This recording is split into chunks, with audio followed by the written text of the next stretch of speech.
As of February 2026, the United States is navigating a precarious poly-crisis defined by persistent affordability shocks, deepening political polarization, and a rapidly shifting global order.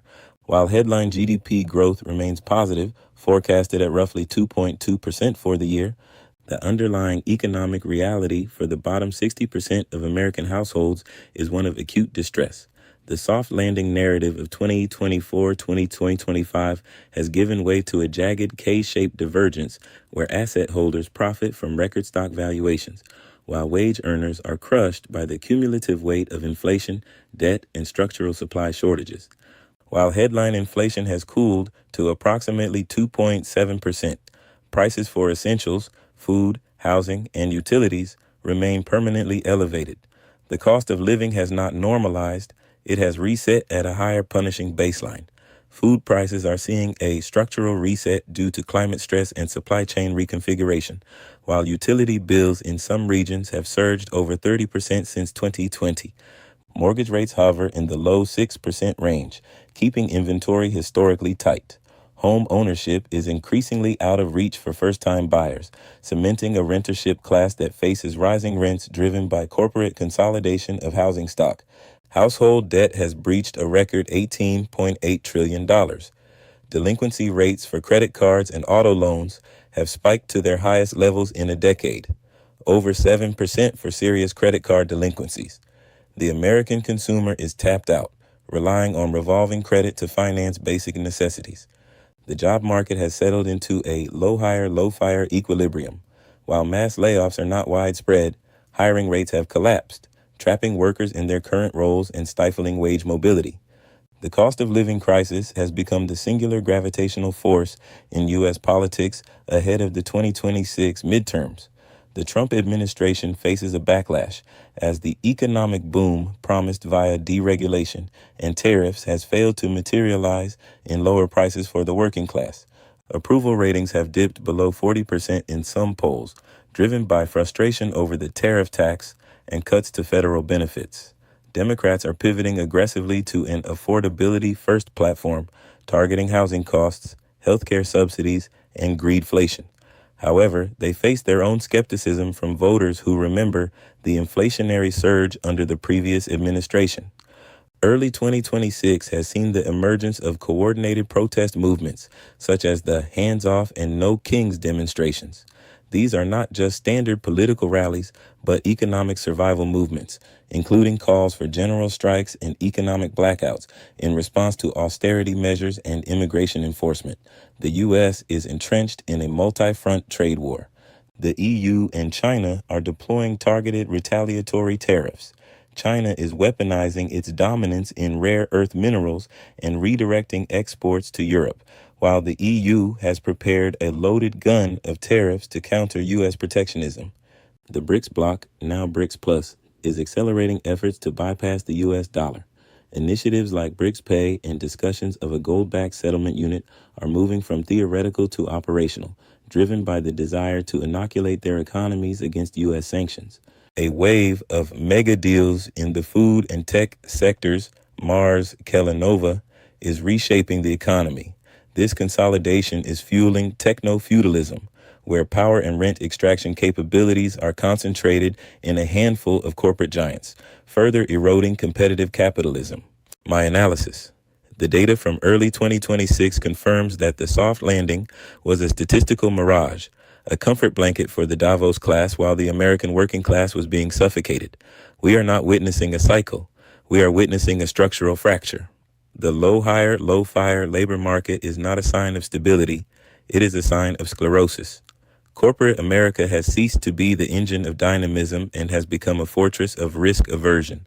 By freezing hiring, they have effectively capped the primary mechanism for social mobility, job hopping for higher wages. This has created a caste system where those inside the corporate fortress are safe, for now, while those outside are relegated to the gig economy scrap heap, surviving on algorithmically determined scraps. Politically, this creates a volatile vacuum. The Republican Party, having lashed itself to the mast of populist protectionism, is discovering that tariffs are a double-edged sword that cuts the consumer first. The Trump boom is being cannibalized by the tariff tax. Conversely, the Democrats offer palliatives, subsidies, and credits that merely subsidize the dysfunction without curing the disease.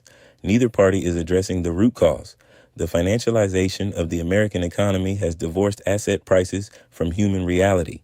The 2026 midterms will not be a selection of the best ideas. They will be a punitive expedition by an angry electorate looking for a scapegoat. We must discard the antiquated notion that we are living in a capitalist market economy. As the specific search data on cloud capital and corporate rents suggests, we have transitioned into techno-feudalism. In this new order, markets, the town squares of capitalism, have been replaced by digital fiefdoms: Amazon, Google, Meta, Apple. These entities do not merely compete, they own the turf.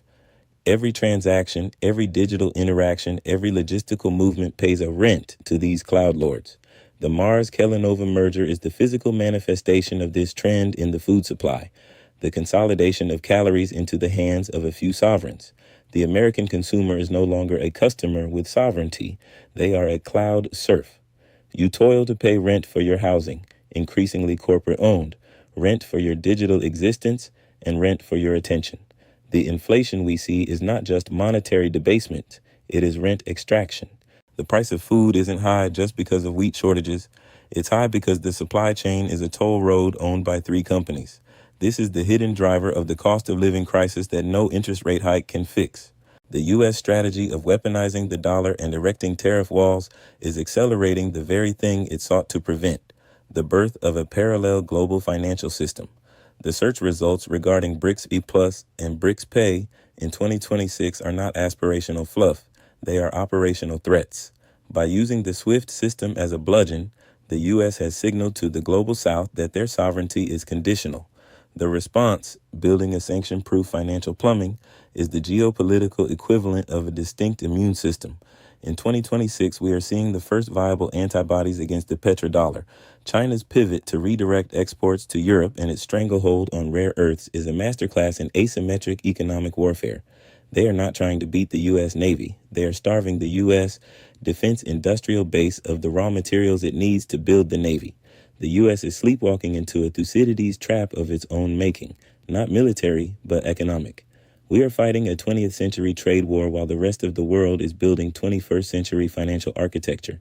The risk for 2026-2030 is not just a recession. It is a Suez moment for the U.S. dollar, a sudden, stark realization that the imperial currency no longer commands absolute obedience.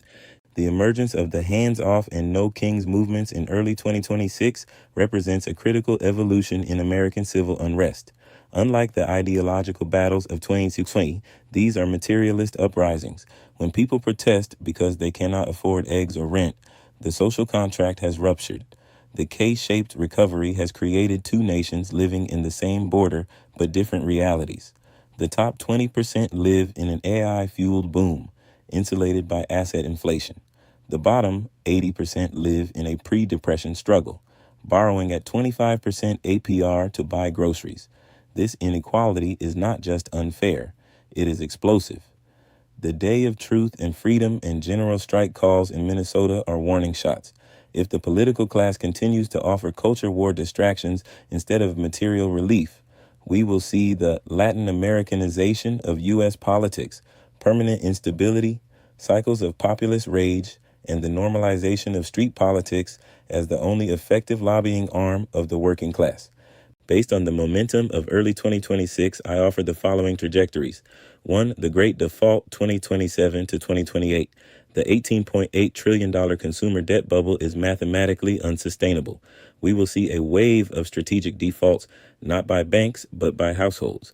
A debt jubilee will become a mainstream political demand, forcing a radical restructuring of the consumer credit system. 2. The balkanization of the internet by 2029. As the EU and China erect digital sovereignty walls and the U.S. doubles down on techno-feudalism, the World Wide Web will cease to exist. It will splinter into the splinternet with distinct regulatory, financial, and informational ecosystems. 3. The Third Party Breakout, 2030. The failure of both Republicans and Democrats to solve the affordability crisis will birth a viable syncretic populist movement, economically left, culturally nationalist, that will shatter the duopoly. The hands-off movement is its embryo. 4. The dollar's diminished. Dawn. By 2030, the U.S. dollar will not collapse, but it will share the stage.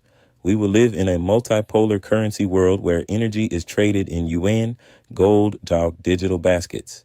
The exorbitant privilege of the U.S. printing money to fund its deficits will end, ushering in an era of brutal fiscal austerity at home.